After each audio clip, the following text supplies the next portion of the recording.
গুন্ডা ও দুষ্কৃতীদের বিরুদ্ধে প্রথম থেকে কড়া মনোভাব নিয়েছে রাজ্যের বর্তমান সরকার। রীতিমতো হাতকড়া পরিয়ে বা কোমরের দড়ি বেঁধে এলাকায় ঘুরিয়েছে পুলিশ। আর আমাকে ছেড়ে রাখলে আপনাদের বিপদ, কারণ আমি মাথা নত করি না।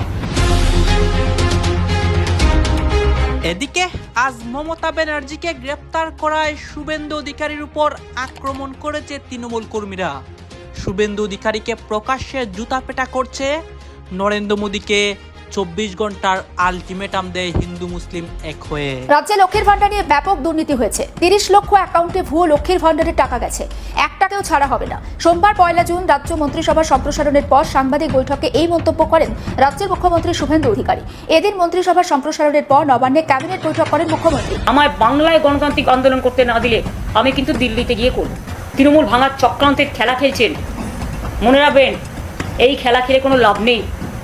আপনারা যদি এই খেলা খেলেন, আমি কিন্তু বড় খেলোয়াড়। শত্রুর শত্রু বন্ধু, আরো একবার যেন জাতীয় রাজনীতিতে বেশ জোরালোভাবে ঘোরাফেরা করছে এই শব্দবন্ধ। মাসখানেক আগে বিধানসভা নির্বাচনের প্রচারে এসে যে রাহুল গান্ধী তৃণমূল কংগ্রেসকে জোরালো আক্রমণ করেছিলেন, সেই রাহুল গান্ধীর মুখেই কিন্তু এখন অভিষেকের প্রতি সহমর্মিতা। দেখুন, বিজেপি আগাগোড়ায় মাদ্রাসাকে ভয় করে। মাদ্রাসা থেকেই তো ডক্টর এপিজে আব্দুল কালাম বেরিয়েছে, মাদ্রাসা থেকেই তো দেশপ্রেমিকরা বাহির হয়। একদিকে পশ্চিমবঙ্গে মুসলিমদের আন্দোলন হচ্ছে, অন্যদিকে আজকে মমতা ব্যানার্জিকে আটক করায় শুভেন্দু অধিকারী। শুভেন্দু অধিকারীর বিরুদ্ধে সাধারণ জনগণ ভয়াবহ হুঁশিয়ার দিয়েছে, এমনকি শুভেন্দু অধিকারীর উপর আক্রমণ করার চেষ্টা করে শুভেন্দু অধিকারীর কারাপবস্থা করে। দর্শক শ্রোতা, পশ্চিমবঙ্গের রাজনীতি গত কিছুদিন যাবৎ উত্তাল। এই উত্তাল পরিস্থিতির মধ্যে আজকে অসংখ্য ঘটনা ঘটে। সেই ঘটনাগুলো আপনাদের সামনে একটু করে তুলে ধরবো আমাদের এই একটি নিউজ প্রতিবেদনের মাধ্যমে। আসুন, আমরা কথা বাড়াচ্ছি না, আমরা সরাসরি ভিডিওর মূল আলোচনায় চলে যাচ্ছি। আমাকে ছেড়ে রাখলে আপনাদের বিপদ, কারণ আমি মাথা নত করি না। আমায় বাংলায় গণতান্ত্রিক আন্দোলন করতে না দিলে আমি কিন্তু দিল্লিতে গিয়ে করব। তৃণমূল ভাঙার চক্রান্তের খেলা খেলছেন, মনে রাখবেন এই খেলা খেলে কোনো লাভ নেই। আপনারা যদি এই খেলা খেলেন, আমি কিন্তু বড় খেলোয়াড়। তাহলে কিন্তু আপনাদের ওয়েট করতে হবে। চেয়েছি 7 দিন আগে পারমিশন, মানে পুলিশকে ইনফরমেশন দিতে হয়, দিয়েছি। আজকে স্টেজ করতে গেছে, বলছে না না এখানে করা যাবে না, জাস্ট একটা ধর্ণা। মানে 100 জন লোক রাস্তাতেও বসে একটা ধর্ণা দিতে পারবে না। আর রাস্তাটা কোথায়? রানী রাসমণি রোড, যেখানটা ফাঁকা থাকে এবং যেটা মিটিং এর স্পট হিসেবে চিহ্নিত। আমরা অফিসিয়াল চিঠি দিয়েছি, তারপরে পুলিশ বলেছে সিএসসির কাছ থেকে মাইক্রোফোনের পারমিশন নিয়ে। সেই চিঠিও পাঠিয়েছে চন্দ্রিমা ভট্টাচার্য, সর্বভারতীয় তৃণমূল কংগ্রেসের সভাপতি। আজকে পুলিশ সেখানে ডেকোরেটরে একজন গেছে চৌকি পাততে শুধু, আর মাইক লাগাতে। পুলিশ বলছে না না এখান থেকে মিটিং শিফট করুন, আবার লিখুন। কালকে প্রোগ্রাম, আজকে কি করে মিটিং শিফট করবে? এতদিন আগে কেন বলেননি? আপনারাই বলে দিতে পারতেন, ঠিক আছে এখানে ধর্ণা করা যাবে না, আপনারা অন্য জায়গায় করুন, আমাদের কোনো আপত্তি নেই। যেখানে দয়া করে জায়গা দিতেন, এখন তো দয়া বিক্রি করে গণতন্ত্রের মিটিং করবার পারমিশন চাইতে হচ্ছে।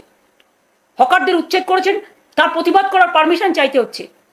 নেট রেজাল্ট দিয়ে ছেলেমেয়েদের রাস্তায় বসিয়েছেন, টিচারদের চাকরি খেয়েছেন, ঘর বাড়ি ভেঙে তছনছ করেছেন, জীবন জীবিকা কেড়েছেন। তার জন্য প্রতিবাদ করতে রাস্তায় একটা ধর্ণা দেয়া, এটা কি অমঙ্গলিক না? এটা আপনাদের ভয়ের অশনি সংকেত। আমি আপনাদের পরিষ্কার বলছি, কালকে বেলা 1টা-10টা থেকে আমাদের বুকিং করা আছে। ন্যাচারালি সব অ্যারেঞ্জমেন্ট করতে হবে। 1টা থেকে সবাইকে বলবো আসতে। পুলিশ যদি আমাদের পারমিশন না দেয় স্টেজ করার, মাইক লাগানোর, কোনো দরকার নেই। আমরা কিচ্ছু চাই না, আমরা রাস্তায় বসবো। রাস্তায় বসার লোক আমরা। ধর্ণাটা হবে। আমি একা থাকলেও যদি পুলিশ কাউকে ঢুকতেও না দেয়, আপনাদের রাস্তায় আটকে দেওয়ার প্ল্যান আছে, তাও যদি করেন, আমাকে যেখানে আটকাবেন আমি সেখানে বসবো। সেটাই আমার ধর্ণার স্থল হয়ে উঠবে। আর আপনারা যদি গ্রেপ্তার করেন, করুন। আমার তো প্রায় 10,000 ছেলে মেয়ে গ্রেপ্তার হয়ে আছে শুনেছি আমি, আরো থ্রেট আছে সবার। সেই জন্য ভয় দেখিয়ে তৃণমূল ভাঙছে পুলিশ। পুলিশের এটা কাজ, একটা দল ভাঙা না? পুলিশের কাজ মানুষকে আইনে শাসন দেওয়া। এসব করলে মনে রাখবেন, আমায় বাংলায় গণতান্ত্রিক আন্দোলন করতে না দিলে আমি কিন্তু দিল্লিতে গিয়ে করব। এবং আমাদের ইন্ডিয়ান অ্যালায়েন্সের মিটিংও আছে খুব শীঘ্রই। আমাকে ছেড়ে রাখলে আপনাদের বিপদ, কারণ আমি মাথা নত করি না। আমাকে আপনারা বড়জোর মেরে ফেলতে পারেন, আমার কণ্ঠ স্তব্ধ করে দিতে পারেন। তৃণমূলটাকে দুর্বল করার চেষ্টা করবেন না, আর গণতান্ত্রিক অধিকার থেকে বঞ্চিত করলে মনে রাখবেন, কবি রবীন্দ্রনাথ ঠাকুরের কথাই বলবো, কণ্ঠ আমার রুদ্ধ আজকে, বাসি সঙ্গীত হারা, অমাবস্যার কারা, লুপ্ত করেছে আমার ভুবন দুঃস্বপ্নের তলে, তাই তো তোমায় সুধাই অশ্রু জলে, যাহার তোমার বিষাইছে বায়ু, নিভাইছে তব আলো, তুমি কি তাদের ভালোবাসিয়াছ, তুমি কি তাদের, আর বললাম না, লাস্ট ওয়ার্ড, বাসিয়াছ ভালো। এটা মানুষের কাছে আমার বলা থাকলো, আমি নিজেও দুটোর মধ্যে গিয়ে পৌঁছাবো। যারা পারবেন, কাউকে জোর করছি না, নিশ্চয়ই আসবেন। আর মারলে আমরা মার খাবো, অ্যারেস্ট করলে আমরা অ্যারেস্ট হব, চিন্তার কোনো কারণ নেই। আর যারা গদ্দারি করছে মানুষের ভোট নিয়ে, যাদের আপনারা জিতিয়েছেন, যে এলাকায় যে থাকে, নামগুলো আপনারা দেখতে পাচ্ছেন। গুন্ডা ও দুষ্কৃতীদের বিরুদ্ধে প্রথম থেকে কড়া মনোভাব নিয়েছে রাজ্যের বর্তমান সরকার। গুন্ডাগিরি তথা সমস্ত ধরনের অবৈধ কাজের অভিযোগে ইতিমধ্যে ধরপাকড় শুরু হয়েছে। কোথাও কোথাও তো ধৃতকে রীতিমতো হাতকড়া পরিয়ে বা কোমরের দড়ি বেঁধে এলাকায় ঘুরিয়েছে পুলিশ। আর সেই ধরা এখন অব্যাহতও রয়েছে, বা পুলিশের হাতে পাকড়াও হওয়া এখনো পর্যন্ত অব্যাহত রয়েছে। এবার জব কার্ড দুর্নীতি সহ একাধিক অভিযোগে ধৃত দক্ষিণ 24 পরগনার অস্থি এলাকা তৃণমূল নেতা জয়ন্ত মাইতিকে কোমরের দড়ি দিয়ে ঘোরালো পুলিশ। ওই নেতা কিভাবে দুর্নীতি করেছে তা জানতে এবং ঘটনার পুনর্নির্মাণ করতে তাকে কোমরের দড়ি বেঁধে নিয়ে যাওয়া হয়। জানা গিয়েছে শুক্রবার রাতে গ্রেপ্তার করা হয়েছে ওই তৃণমূল নেতাকে। পরে তাকে 3 দিনের পুলিশ হেফাজতের নির্দেশ দেয় ডায়মন্ড হারবার আদালত। তদন্তের স্বার্থে রবিবার ওই নেতার কোমরের দড়ি বেঁধে দেউলা এলাকায় ঘুরিয়ে ঘটনার পুনর্নির্মাণ করে পুলিশ। এই ঘটনাকে কেন্দ্র করে এলাকায় রীতিমতো শোরগোল পড়ে যায়। একবার শোনায় ধৃত তৃণমূল নেতা জয়ন্ত মাইতি ঠিক কি বলছেন তার বক্তব্য। কোন কারণে তোলা হয়েছে দাদা আপনাকে? জব কার্ডে কি প্রবলেম ছিল? মিসম্যাচের জন্য টাকা ঢুকে গেছে। আপনি কোন পঞ্চায়েতে কাজ করেন? এখন আগে আগে কোন পঞ্চায়েতে করতেন? কুস্তি পঞ্চায়েতের নাম? কুস্তি পঞ্চায়েত। কতজন আছে আপনার সঙ্গে জড়িত? আমি একাই। একা বললে হয় দাদা? আমি একাই কালপিট। বাকি যাদের নাম আছে ঠিক আছে, আপনি একাই কালপিট, কিন্তু একা দ্বারা তো এই কাজগুলো তো হয় কত না। টাকা জব কার্ডে ঘটলা? মানে এত কত অ্যামাউন্ট ছিল দাদা? আনুমানিক একটা অ্যাপ্রক্স এত টাকা? 6500 এরকম। হ্যাঁ, একটু জোরে বলবেন। 6500 আচ্ছা। approx। কি নাম আছে আপনার? বলেছি একবার। আরেকবার বলুন না। নামটা একটু বলবেন। সমস্ত বিষয়টা নিয়ে আমার কলিগ প্রসেনজিৎ সাহা তার রিপোর্টে কি রেখেছেন আসুন দেখাই। বিভিন্ন দুর্নীতির পাশাপাশি এবার জব কার্ড দুর্নীতির অভিযোগ উঠল তৃণমূল নেতাদের বিরুদ্ধে। দক্ষিণ 24 পরগনার মগরাহাট পশ্চিম বিধানসভার অন্তর্গত উস্তি গ্রাম পঞ্চায়েতের জব কার্ড দুর্নীতির ঘটনায় জয়ন্ত মাইতি নামে এক তৃণমূল নেতাকে ইতিমধ্যে গ্রেপ্তার করেছে উস্তি থানার পুলিশ। গত শুক্রবার তাকে গ্রেপ্তার করা হয় এবং তাকে ডায়মন্ড হারবার মহকুমা আদালতে তোলা হলে বিচারক 3 দিনের পুলিশ হেফাজতের নির্দেশ দেন। এরপর এই তৃণমূল নেতা অর্থাৎ জয়ন্ত মাইতিকে কোমরে দড়ি বেঁধে এলাকায় ঘোরানো হয় এবং ঘটনার পুনর্নির্মাণ করা হয়। কিভাবে কোথায় কোথায় জব কার্ডের দুর্নীতি করেছেন এই তৃণমূল নেতা সে বিষয়ে কিন্তু এই তৃণমূল নেতাকে জিজ্ঞাসাবাদ যেমন করা হয়, তেমনি তাকে এলাকায় ঘুরিয়ে পুনর্নির্মাণ করা হয় গোটা ঘটনার। এই তৃণমূল নেতার কোমরে দড়ি বেঁধে এলাকায় ঘোরানো হয় এবং যে ঘটনাকে কেন্দ্র করে এলাকায় যথেষ্ট চাঞ্চল্য ছড়িয়েছে। দক্ষিণ 24 পরগনার মগরাহাট পশ্চিম বিধানসভার অন্তর্গত উস্তি গ্রাম পঞ্চায়েত এলাকার ঘটনা এবং সেই উস্তি গ্রাম পঞ্চায়েতে প্রচুর পরিমাণে দুর্নীতি হয়েছে, বিশেষ করে 100 দিনের কাজের দুর্নীতি হয়েছে, জব কার্ড কেলেঙ্কারি হয়েছে এবং সেই সমস্ত ঘটনায় নাম জড়িয়েছে এই জয়ন্ত মাইতি নামে এই তৃণমূল নেতার। সেই অভিযোগের ভিত্তিতে জয়ন্ত মাইতিকে গ্রেপ্তার করে উস্তি থানার পুলিশ এবং তাকে নিজেদের হেফাজতে নিয়ে এই ঘটনার আরো তদন্ত করছে পুলিশ। আর সেই কারণেই জয়ন্ত মাইতিকে নিয়ে উস্তি পঞ্চায়েত এলাকায় এবং কোথায় কোথায় এই জব কার্ডের দুর্নীতি বা 100 দিনের কাজের দুর্নীতি হয়েছে তা খতিয়ে দেখতে তাকে ঘটনাস্থলে নিয়ে আসা হয়। ঘটনাস্থলে নিয়ে আসার সময় তাকে কোমরের দড়ি বেঁধে নিয়ে আসা হয় এবং কোমরে দড়ি বেঁধে তাকে এলাকার সাধারণ মানুষের সামনে ঘোরানো হয়। এই তৃণমূল নেতা এলাকায় দোর্দণ্ড প্রতাপ তৃণমূল নেতা ছিলেন। যখন তৃণমূল সরকার ক্ষমতায় ছিল তখন এলাকার সাধারণ মানুষের উপর নানা ধরনের অত্যাচার করেছেন, বিভিন্ন সময় হুঁশিয়ারি দিয়েছেন, মারধর করেছেন এবং পুলিশ প্রশাসনকে কাজে লাগিয়ে সাধারণ মানুষকে হেনস্থা করেছেন, এমনটাও অভিযোগ রয়েছে এই তৃণমূল নেতা জয়ন্ত মাইতির বিরুদ্ধে। শেষে অভিযোগের ভিত্তিতে জয়ন্ত মাইতিকে গ্রেপ্তার করা হয়। তার বিরুদ্ধে জব কার্ড কেলেঙ্কারির অভিযোগ রয়েছে। উস্তি পঞ্চায়েতের যে জব কার্ড কেলেঙ্কারির অভিযোগ বারবার সামনে এসেছে, সেই ঘটনায় মূলত নাম জড়ায় এই জয়ন্ত মাইতির এবং এই জয়ন্ত মাইতিকে উস্তি থানার পুলিশ ইতিমধ্যে গ্রেপ্তার করেছে। আজকে সনাতনী হিসেবে যিনি প্রকৃত অর্থে হিন্দু সনাতনী হবেন, তিনি সমস্ত ধর্মমতকে সম্মান করবেন, শ্রদ্ধা করবেন। আমরা হিন্দু মুসলমান একসাথে চলি, একসাথে উঠি, এক থালায় খাই, আমাদের মধ্যে কোনো ভেদাভেদ নেই, আমরা একসাথে আছি, একসাথে থাকবো। পশ্চিমবঙ্গে এমন কিছু ঘটছে যেটা বিজেপির হিসাবেই ছিল না। যে হিন্দু ভোটের উপর ভর করে শুভেন্দু অধিকারী ক্ষমতায় এসেছিলেন, সেই হিন্দুরাই এখন তার বিরুদ্ধে দাঁড়াচ্ছেন। শুধু মুসলমানরা নন, হিন্দু পুরোহিত, হিন্দু গোয়ালা, হিন্দু নারী, হিন্দু বুদ্ধিজীবী সবার মুখে এখন একটাই কথা, শুভেন্দুকে ভোট দিয়ে ভুল করেছি। কিন্তু প্রশ্ন হচ্ছে, ঠিক কী ঘটল যে পরিস্থিতি এতটা ঘুরে গেল?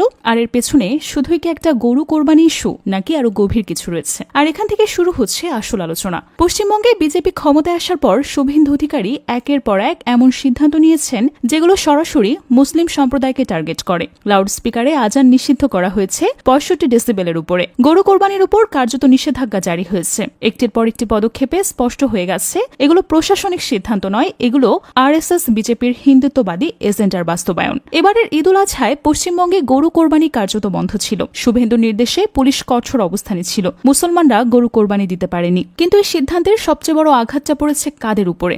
মুসলমানদের উপরে না, সবচেয়ে বড় আঘাত পড়েছে হিন্দু গোয়ালাদের উপর। পশ্চিমবঙ্গের গ্রামাঞ্চলে হাজার হাজার হিন্দু পরিবার সারা বছর গরু পালন করে কোরবানির সময় বিক্রি করার জন্য। এটা তাদের জীবিকার প্রধান উৎস।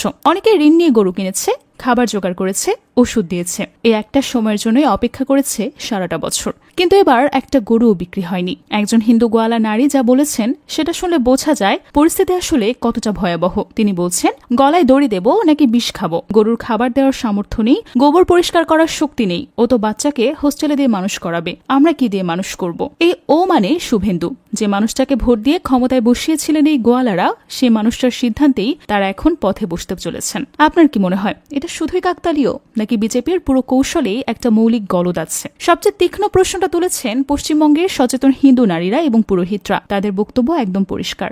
আজকে সনাতনী হিসেবে যিনি প্রকৃত অর্থে হিন্দু সনাতনী হবেন, তিনি সমস্ত ধর্মমতকে সম্মান করবেন, শ্রদ্ধা করবেন। আমরা হিন্দু মুসলমান একসাথে চলি, একসাথে উঠি, এক থালায় খাই, আমাদের মধ্যে কোনো ভেদাভেদ নেই। আমরা একসাথে আছি, একসাথে থাকবো। লাউড স্পিকারে আজান 65 ডেসিবেলের উপরে চলবে না, এটা মেনে নেওয়া যায়। কিন্তু তাহলে মন্দিরে ঢ্যাং ঢ্যাং করে কীর্তন সংকীর্তন কেন চলবে? পাড়ায় বয়স্ক মানুষ থাকেন, শিশু থাকেন, তাদের কথা কে ভাববে? 65 ডেসিবেলে আজান চলবে না তো 65 ডেসিবেলে খোল কীর্তনও চলবে না, এটাই তো ন্যায়সঙ্গত। এই প্রশ্নটা ছোট মনে হতে পারে, কিন্তু এর ভেতরে যে যুক্তিটা আছে সেটা বিজেপির পুরো ন্যারেটিভকে ভেঙে দেয়। কারণ বিজেপি যখন সাউন্ড পলিউশন বা শব্দ দূষণের মাধ্যমে আজানকে টার্গেট করে, তখন স্পষ্ট হয়ে যায় এটা পরিবেশ সচেতনতা না, বরং এটা নির্দিষ্ট ধর্মকেই টার্গেট করা। আর পশ্চিমবঙ্গের হিন্দুরা সেটা ধরে ফেলেছেন। এটাই সবচেয়ে বড় পরিবর্তন। কিন্তু এখানে বিষয়টা আরো গভীরে যায়। পশ্চিমবঙ্গের একাধিক হিন্দু পুরোহিত এবং ধর্মীয় নেতা এখন প্রকাশ্যে শুভেন্দুর সমালোচনা করছেন। তাদের বক্তব্য অত্যন্ত স্পষ্ট এবং শক্তিশালী। একজন পুরোহিত বলছেন, আজকে সনাতনী হিসেবে তিনি প্রকৃত অর্থে হিন্দু হবেন, তিনি সমস্ত ধর্মমতকে সম্মান করবেন, শ্রদ্ধা করবেন। যে হিন্দু প্রকৃত অর্থেই হিন্দু, মসজিদে যদি আগুন লাগে, কোরআন শরীফ যদি পুড়ে যায়, সে দৌড়ে যাবে সবার আগে ওটা বাঁচাতে। এই কথাটা একজন হিন্দু পুরোহিত বলেছেন, মুসলমান বলছেন না, রাজনৈতিক নেতা বলছেন না। একজন ধর্মীয় ব্যক্তি যিনি সনাতন ধর্মের চর্চা করেন তিনি বলছেন, প্রকৃত হিন্দু কখনোই অন্য ধর্মের উপাসনালয় ভাঙবে না, অন্য ধর্মের ধর্মগ্রন্থকেও অবমাননা করবে না। তিনি রামকৃষ্ণ পরমহংসের উদাহরণ দিয়েছেন। রামকৃষ্ণ পরমহংস মসজিদে নিয়ে ধ্যানস্থ করেছেন। তিনি দেখতে চেয়েছিলেন, আমি যে ঈশ্বরের উপাসনা করি, অন্যরাও কি সেই একই ঈশ্বরের উপাসনা করে কিনা। টপ অফ দ্য নিউজ মানে সারাদিনে ঘটে যাওয়া ইম্পর্টেন্ট 4টে খবর আমরা প্রত্যেকদিন আপনাদের সামনে তুলে ধরে থাকি। আর আজকে অবশ্যই আপনাদের জন্য 4টে বাছাই করা খবর রাখা হয়েছে।